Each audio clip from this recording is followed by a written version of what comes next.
Listen, you know many people, some of you are even in that category, where you are doing a lot of things, but they are not paying you for what you are doing because you don't have the qualification. But you know you can do the job. That's the way this thing works. Look, when I started out, because I'm a pastor, I started realizing that a lot of things I could do and be paid for, people were not willing to pay me for it because they only saw me as a pastor. And I started realizing that I need to make adjustments in some of this formula. Because see, in the world that we live in, the Bible says the children of this world are wiser in their own thing than the children of light. And it says that when we go into the marketplace, we should be wise as serpents and gentle as a dove. So as I began to share with my members in the 90s, I realized that many of them were doing well. They were getting promotion. They would come and give testimony. So I said, come, all these things I'm teaching you people, you are going to work. Why not tell your office that I can come and train them? And they should pay me as a consultant. So many of them will now go. They will now come and say, hey, sir. They say, I should bring your CV. They say, we should bring your resume. I say, what's that? I'm anointed. I know this thing. They say, so I realized that even though I was teaching them, when it comes to the marketplace, it's not a pastor, doctor. No. It is, what are the certifications? So I say, okay. I studied building technology and quality surveying. You can't put that one. I say, God. So I began to reorganize myself. Number one, you will never see any book I wrote that has pastor. My name is Olumide Emmanuel. Pastor is not my name. It's what I do. Hello? I'm telling you. So I saw John Maxwell. I said, this guy is a pastor. He doesn't put pastor. So I started. I copied John Maxwell. I said, yeah, my name is Olumide Emmanuel. And then I began to reposition myself. And before you know it, I started going for courses. I started doing things, getting certification. And then the same thing that I would teach in church as a series, I would teach in the marketplace as modules and courses, and people were paying. Why? Because I had the right certification. I remember when I wrote the School of Money book. The School of Money book is the first book that I wrote that is not, I didn't put any Bible quoting scripture. No. Every book I've written till then was Bible. So I said, okay, let me do this John Maxwell thing now. So I said, let's do School of Money. When I released that book, after writing the book, I knew that if I released the book, even though I was already rich, as I did, I was rich. I had properties all over the world. But they still need certificates. So I started looking for the top universities. Cambridge, Yale, Harvard, all that. I was applying. Even if it's 1 month course, let me just go and do something and put the name. So I kept the book waiting. Then, bam, I got an email from Harvard. Oh, come and do this. I said, oh, I jumped at it. There was nothing they're going to teach me there. I didn't need any lecture. I just needed the name legally. So I got there. And then the professor that taught me, I carried the School of Money manuscript. I gave to him. I said, I've written this book. The guy came to class the next day and said, where is Mr. Olumide? I said, he said, oh my God, you wrote the book. I couldn't sleep, man. You took sleep off my eyes. He said, what are you doing here? You should be a lecturer here. I said, I know. He said, you are not even humble about it. I said, it's not about humble. I know. It's not pride. I know that I should be a lecturer. I came. He said, so why are you here? I said, I need the logo of Harvard. I need the brand. I said, I came here for brand affiliation. So that when I put it, the Harvard graduate, people will say, oh yeah, he knows what he's talking about. Hello? And that's it. Came back, released the book. Listen to the story. Came back, released the book. I'm telling you, these things work. So I'm not telling you, these are things I have worked in. Came back, released the book. There is a major media platform in our country that I have tried to go on. 4 different times I've been rejected simply because I'm a pastor. They say, oh, no, this is not a religious platform. We don't need pastors here. We don't know. No. So when I released the book, they went to the same platform and said, there's a guy from Harvard that just released a book on School of Money. And they would like to come and promote it. Oh, Harvard. And they come and they say they have accepted. I say, they have rejected me for it. I said, no. We told them there is a guy from Harvard. I said, Harvard? Certificate. Oh. I hope you know that many of you are here Somebody will go to London and return and come and be your boss just because he has a right certificate. And you went to one funny university where they are going on strike, where you are inside one cubicle. Hello? And then I got to this radio station, this media platform, and they began to ask me questions, and I began to answer, and it was boom. The whole state, everywhere was like, who is this man? Because the platform was heavy. When we were done, the lady looked at me after the meeting. He said, wow. He said, I've been in media for over 15 years. He said, nobody has ever challenged me intellectually like you did. He said, this Harvard is very powerful. Can you Harvard that I did 1 week course? She gave the glory of all the grace of God on my life to a 1 week course Harvard. Why? Because in the marketplace, that's what they are looking for. If somebody comes and says, okay, I graduated from Yale, I finished from Cambridge, they don't even know whether he has brain, whether I didn't have brain. Because let me tell you, so many of you look down on yourself. You don't know that the greatest fraud is abroad. I can tell you for free. Go to London, go to all this school. You will see Chinese people that cannot speak English. They will graduate. How? Hello, how did the Chinese that does not understand English go to Harvard and graduate when the lecture was in English? There is fraud everywhere. Don't let anybody make you look down yourself. All they are looking for is their school fees to take care of their country. And they will just give, I'm telling you. Hello? So get all the certification you can get. Someone called on the radio station. He said, hello, I love what the man is saying. I'm an Harvard alumni. And we support our own. Please tell him that I need 100 copies. I'm telling you, that's how the book started going, everywhere. Are you ready for this one? So I pick up the book. And I said, since this book is doing well, let me go around the world and publish this book and let people know. I came to Ghana. I did a launching in Ghana. Yeah, did a launching in Ghana. One of my friends there to me. He organized, so we did Ghana. So I sent to my friend, Molapo, very powerful guy in South Africa. I sent to him, I said, look, I want to come and launch this book. The Molapo in South Africa. I sent to him. When I sent to him, the next thing I got an email, I thought it was a fraud. He said, John Maxwell would like you to come on board. I'm like, the same John Maxwell that we have been reading since we were small. I said, come on board what? He said, well, that's what you don't know is that I'm actually in charge of John Maxwell Africa. And now when John Maxwell wants to go around the African continent, he has consulting jobs and they are looking for people to join them. But when they saw the book, they say, why will we bring somebody from Africa when there's somebody guru here in Africa? That's how they brought me on board. Listen to me, that's when I entered private jet for the first time in my life. We were on TBN. I was on TBN for like 2 years. We were going from I was a consultant to 4 African countries. That's how we're going around. Now, where did all this thing start? Certification. Hello? They were not carrying me around as Pastor Olumide Emmanuel. They were carrying me around as Dr. Olumide Emmanuel. So get all the certification you can get. Number 4, network strategically. What did I say? You have heard it said before that your net worth is determined by your network. Please listen and listen well. In this life, you don't go up, you are brought up. You don't go up, you are what? You are brought. The same way your parents brought you up, somebody must bring you up. In this world, there are gatekeepers that determines who enters and who stays. In this world, there are rooms where destiny decisions are made.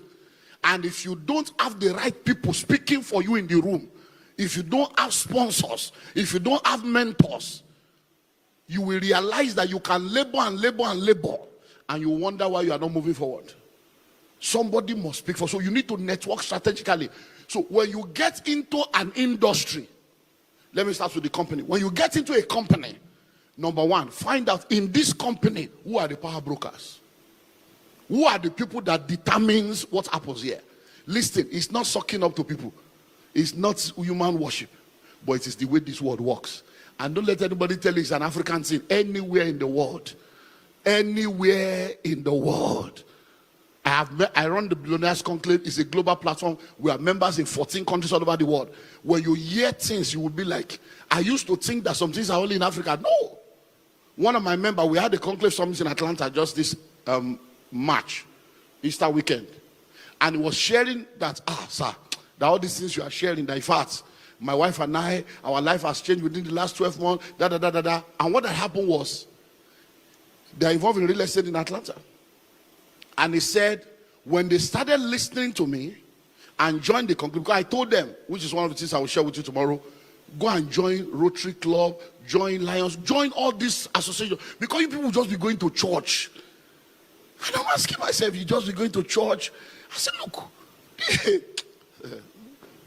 religion.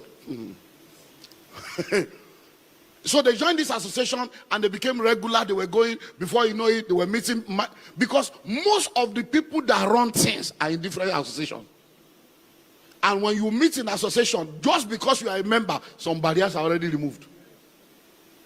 That's how they had a meeting. One of the major power brokers said he was doing his 60th birthday and invited them for an exclusive dinner. And then they told their pastor that these people has invited us. And the pastor said, no. Be careful. Because those kind of meetings, So they called me. They said, sir, we are confused, sir. I said, what? He said, you told us that we are either in the secret court or we are in the secret place. I said, yes. He said, these people have invited us. But our pastor is saying we should be careful. I said, yes, he's right. Be careful. Be careful doesn't mean you should not go. He's just telling you to be careful. So I am now telling you, be careful and go. They went to the meeting. Man of God. They say when they got there, they were the most dressed people. Everybody was in short knicker and t-shirt. They thought it was, they had tuxedo, they had gown. They said, oh. He said when they got there, mayor, chairman of this and that, the man just introduced them. And they said this. They said there are things they have been pursuing that they have not been able to touch, that they did not even know that these people are aware.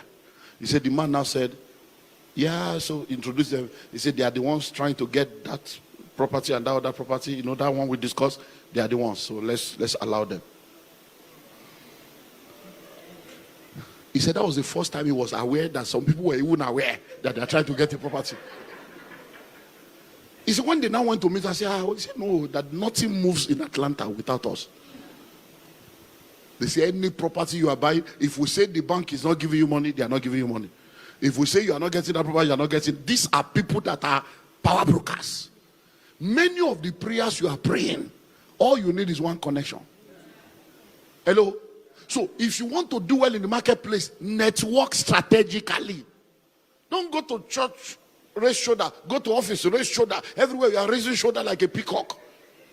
Pride and arrogance will mess you up. Hello? Greet people. Smile. It's free. Smile is free. Yeah, smile. It's free. You don't pay for it. Hello? And then volunteer. Offer yourself. Say hello, how are you? Just go to the people, just to let you know, I admire you, your leg, you know, I just want to learn anything you think I need to know. Just put yourself out there. In the marketplace, we call it top of the mind awareness. So that, because listen, you see, there are rooms that determines what happened in destiny. We can't go into all the rooms, but if you get the book, I mentioned 7 of them in the book. Everybody is born in what is called a labor room. And what happens in the labor room determines whether you will be born or you will die. And your mother alone will come out, or you will come out without a mother, or both of you will come out. Labor room is very powerful. We have all kinds of rooms. But there is one room that is very powerful. It's called the boardroom. The boardroom is where decisions about people's progress are made. Now listen. When decisions are made in the boardroom, you must have a voice. That's why you network strategically. So that when you are in the boardroom and the senior management is meeting to determine who to promote, who to transfer, you are not going to be there in that decision-making room, but you must have somebody there that is a voice for you. I sit on the board of different companies all over the world. I've been in meetings where people's destinies were being decided. I've gone to office before to sack people, and I came back without sacking them. Why? Because somebody said, sir, we can't sack him. Please, sir, the wife is pregnant. Let's have mercy. Let's give him 3 more months. My PA is here. We still discuss sacking somebody today. Today. The person is sitting down and thinking he has a job. But today, what did we conclude? Give him 3 months. He says, sir, let's give him 3 months. So I said, okay, get the other guy ready. So that in 3 months' time, we can easily replace him. So we are already getting a replacement like David for Saul. So if he does not match up in the next 3 months, he has lost his job. That is how powerful some people are. They determine who moves and who does not move. So you network strategically. There are gatekeepers. Don't let anybody be telling you, I don't need anybody but God. Be fooling yourself. You will realize that God cannot do anything in this world without human vessel. Hello? Do you know what killed Vashti? Do you know who is called Vashti? Vashti, very powerful woman of God. She ended up in obscurity because she had no voice in the boardroom. Read your Bible. Vashti did what every woman has done. There is no married woman on earth that has never said no to their husband. Not one. All men know what it means to hear no. No is different. No. No is normal. Hello? Whether it's bedroom no, whether it's decision no, there is no. We continue with life. I'm tired. No, leave me. Is it food? Is that what you want? Is that the only thing you are thinking about? No problem. Hello? So the husband says, go and call her for me. Let her come and display. And she said, no, I'm not coming. I'm busy. Read your Bible. When they told the king said, okay, no problem. Women, let's continue. The king was okay. And then that was a board meeting in the boardroom. All of a sudden, Memuka. He said, excuse me, sir. We can't continue this meeting. He said, what madam has done is dangerous. If we allow it to slide, women will begin to disrespect their husband. They were already disrespecting you, sir. You don't look for an excuse to fight your battle. You were already being disrespected. So why are you coming up with this story? But you know the amazing thing? Memukan is not the issue. Nobody in that room pleaded for her. She did not have a voice where it mattered. Everybody somebody should have said, no, we can't do that. Keep quiet, Memukan. This is your wife, not that. No, madam is good. This is just one thing. Nobody spoke for her. Strategic networking. I have a few of my guys in different parts of the world. Some of them listen, some of them don't listen. Because listen, many of you don't know how powerful money is until you have it. There are many things you never think you can do until you have money. Some people think they are humble. When you are poor, you are not humble. I can tell you for free. Because what is the basis for your pride as a poor man? You will be humble, but for poverty humbles people. It's when you have money and you are humble, then I will know that you are really an humble man. So some of these guys, when they begin to touch some money, even me, they won't listen. They'll be telling me, they'll be quoting, they'll be telling me, they have read some books. You will talk one, they will talk three. And me, I just keep quiet. I say, no problem. You will learn. So one of these, my guys, left Nigeria, went to one of these foreign countries to start a business. And then I started seeing his posts on social media, all the big things he said he was doing. Then I traveled down and I met with him. I said, come, who are the members of your board in this country? So he mentioned. I said, you don't have any powerful person on your board from this country speaking for you, and you're on social media making noise. I said, listen and listen well. There are some noise that will attract trouble. And you must be sure you have the backup for that trouble. I said, this noise you're making, shut up. Or back up. So that when you are making noise, you know that you have something backing you up. And I told him, get somebody from this country that has this capacity, that has this connection, put them on your board to become part of your board, so that their name will be on your website. So that because they will start checking you, and when they check you, they see the name, they say, no, he has people. They will leave you. The guy said, no, we are going to take over. We are here to take over. I said, okay, foreigner, you are taking over. Okay. What I told him to do 3 years later, they came for him. He has left the country now. He has left that country. He has left the business, left everything. I said, what happened? He said, that I should have listened to you. But he say, now when they now came for him, he now went to look for the people I told him to look for 3 years ago. The cheapest one he saw, man, said $100,000 per annum to sit on your board. $100,000 per annum to sit on your board. Something he would have done 3 years ago for 10,000, and he would not have entered that trouble. So what am I saying? Network strategically. So number one is what? Number two? Number three? Number four? Number five, where are we close? Understand the business of your career. Understand the business of your career. Understand the business of your career. I'm going to start with sports and entertainment, because that one is very common and popular for you to understand. Then I'll bring it into your career. There are many people today that are in show business. They know the show, but they don't know the business in the show. Somebody else is the one that knows the business. So you see them showing on social media with bling bling, but they are poor. They are celebrity beggars. Hello? But there are people that are the real power brokers behind the record label, the owners of the show, that are making the money. You know of a lot of footballers and sports people that will sign away their life, sign 5 years, sign 10 years. They took a guy from this Ghana here, took him to London. He signed £500 per week. He signed 15 years. From Ghana here, yeah, £500 per week. They did visa for him, took him to London, told him feeding, everything, because he was coming from poverty. £500 per week was like a breakthrough. They took him to London and started making £50,000 per week on his head. And then he started complaining, no, you have signed, sir. You have signed. Hello? You must understand. Do you know a lot of musicians today, when they are nobody and they want to be known, record label will sign them. They don't understand the business of that career. They enter. Now they are known. They now say, no, the man is using me. And then, if you don't want to be used, be useless. He's using you. When you were a nobody and they were signing you, and they were giving you house, giving you car, giving you uniform, and doing all that, and posting you. You didn't know they were spending money. Now you are now a big boy. Hello? So what am I saying? Are you ready for this? There is a difference between medical profession and medical business. There's a difference between legal profession and legal business. So every career profession, there is a business in that career. The real money is not in the profession. The real money is in the business of your profession.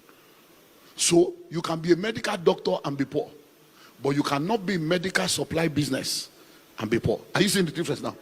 So you can be a medical doctor and you are going on strike, asking for salary increment. But there are people that did not go to medical school. They are the ones supplying the syringes, supplying the bed, supplying the cotton wool, supplying the stethoscope. And they are multi-billionaires in medical supply business. But you that went to school, you are waiting for salary every 4 weeks. There are people that are lawyers now. They are charge and bail lawyer. They are in the legal profession. But there are people in legal business that are making money selling legal books. They produce legal books, sell the gown, sell the wig, sell all the things that they are using, and they are making money and cashing out. And the lawyer is looking for the next case. Hello? So what career are you in? Hello? A member of my church, a university professor that taught French in one of the major universities for 27 years, retired. And one Sunday morning after service, I saw her. I just felt that these are people that have been with me for a while. So I said, Mama, come on. It's been a while. Oh, yeah, Pastor, you have forgotten us. You know, church is big now. You don't remember. I said, no, it's not like that. You know, we're busy. So how are you? He said, I have retired. I know I've retired. You know, there's no money, the retirement benefit. I said, how can you say there's no money? I said, I thought you were a professor. He said, yeah. You were teaching French. I said, you know, even the pension money. I said, you are serious, man? He said, yes. I said, you can't be poor. French in Nigeria? No. There are only 2 languages in Africa, English and French. Do you know how many countries in Africa? I said, so we need to see. So she came to the office and said, sit down. I said, how many books on French have you written? None. Why? So she was a lecturer. She understood the profession of teaching, but she did not understand the business of the profession. So I sat her down and I took her through a short consultancy course. I said, there are many businesses in this your area. I said, number 1, you can become an author. Number 2, you can start an academy and teaching people. You can become a consultant. I said, you can go to embassies. And then you begin to, by the time I was done with her, she said, hey, Pastor, you see now? You see? All these things you have just done with me now. If I have met with you. People of God, within 6 months, she started opening up. Right now, she's still in church, but she's no more poor. She's making money now as a consultant. She's training this, she's doing that. These are things that are the business side of that profession that she did not know. Because she was doing this, go to class, lecture people, collect salary, come home, wait for next month. And that's what many of you are doing. You are in professions where you don't even understand the business of the profession. Man of God, I had a terrible experience. Because see, these Christian people, we need to talk some sense into their brain. I run the Entrepreneurship Academy. And because of that, when people go through our academy, I just feel that do good to all men, especially to those of the household of faith. So I pen down people for different things. I say, okay, one want to do this, one want to do this, one want to do this. We had a meeting today. I was saying, no, we can't just put him by the side. That other, once that office open, we'll now bring him up. So that's how we sit down and discuss. So this lady, because I had ideas of what I wanted, I was doing something in the airline industry. So when she came for our academy, she said in one of the discussions that she has been in the airline industry for 17 years. So I penned that down, that when we want to start our airline, we'll bring her on board. So we opened office in Sierra Leone, opened office in Dubai, got the airline, got everything, we're starting. Then when we met at Dubai, I said, no, I have a lady that we can bring on board to come and be the station manager. Guess what? So I told my office, call her. They said they have been trying the number, it's not going. I said, okay, give me the number. So I called. The first time I called, it rang. So I said, hello, is this? He said, yes. I said, my name is Olumide Emmanuel. Oh my God. I said, hey, cool down. I said, he said, oh my, I can't believe it. I said, believe it. It's me. And we need to talk faster. I said, are you still in the airline? Yes, sir. Yes, daddy. I said, okay, can I come? Can we have a meeting? Oh, no. So she came. And then I got the shocker of my life. So she came, sat down. Thank God I was the only one in the office. If it was a board meeting, that's the end. So I said, my sister, you graduated from our academy. You told me you were in airline then. 17 years. Yeah, I said, now 19 years. So you have been, I said, so now we are starting this airline. He said, I've heard about it. I said, we are the brain behind this. We are bringing it to Nigeria. We are starting, and we need a station manager that will manage everything. So I'm thinking of you coming on board to head it. She looked at me like this. As in. She was doing like this, like a. I said, what is it? He said, as in. I said, as in what? He said, as in. I should come and handle everything. I said, yes.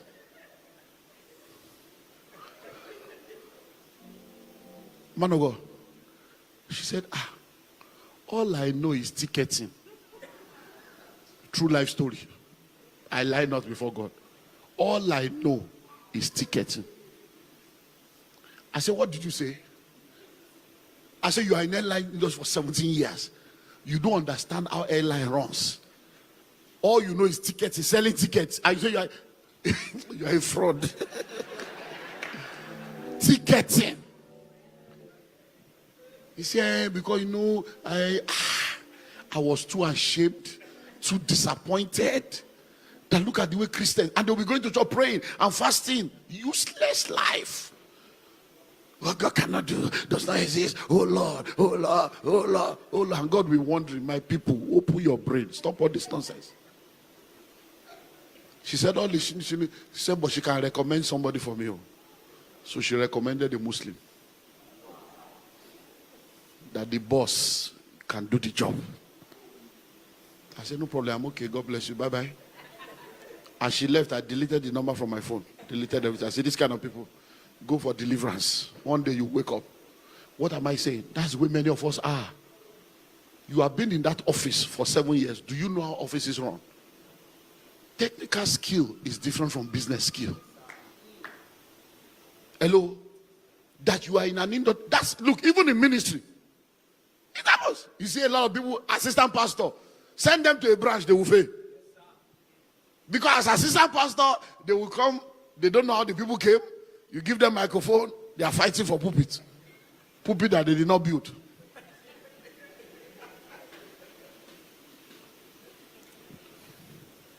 Because when you are not the pastor, you are a manager. You are not a leader. You are what? A manager. You are not a leader. When you now send them to branch, their deficiency will be unveiled. Because they don't know what it takes to be able to engineer things.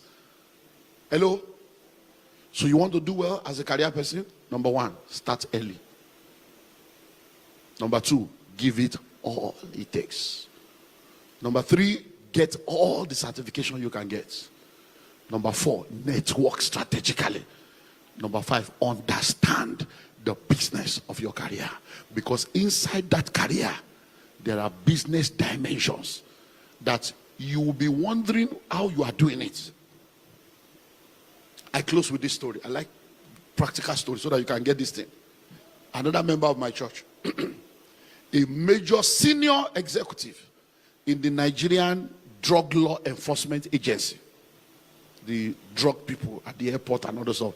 She has been in that sector for, is it 30 something years now? She will be retiring in 2 years' time or 3 years' time.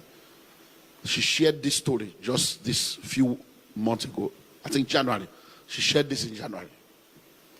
That all her life, that when she started work, drug dealers came to the airport to transfer drug. And she met them and caught them. And as they were going, she was taking them to the reporting office. And the guy said, young lady, you are young. What do you want? And this is a story of 20-something years ago. Say, I can give you $3,000. He said, no, I'm taking you there. 5,000, 8,000. He said, the man was increasing the dollars as they were getting close. He said, no, I'm a Christian.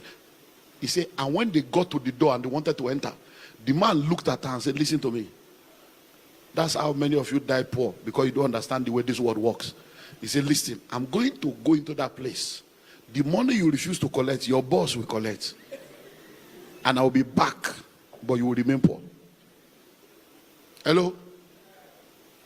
And they submitted the guy, handed him over.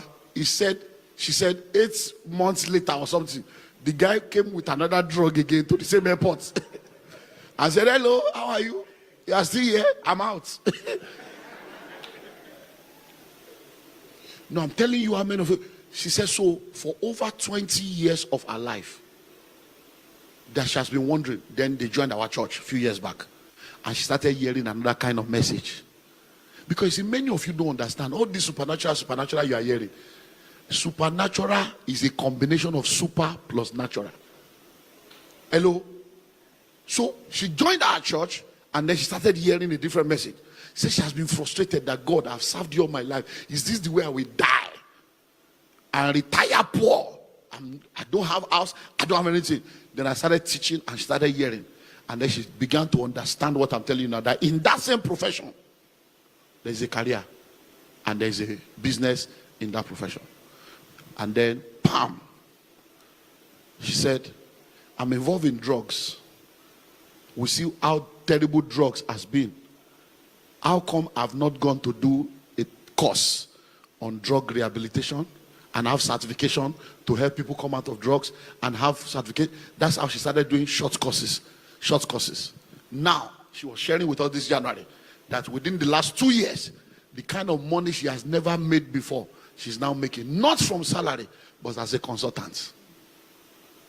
She's now consulting for different NGOs, consulting for different foundations, helping them to set up drug rehabilitation and this and that. These are the business side of that profession that the uniform will not give to her, but wisdom give to her. Rise up on your feet.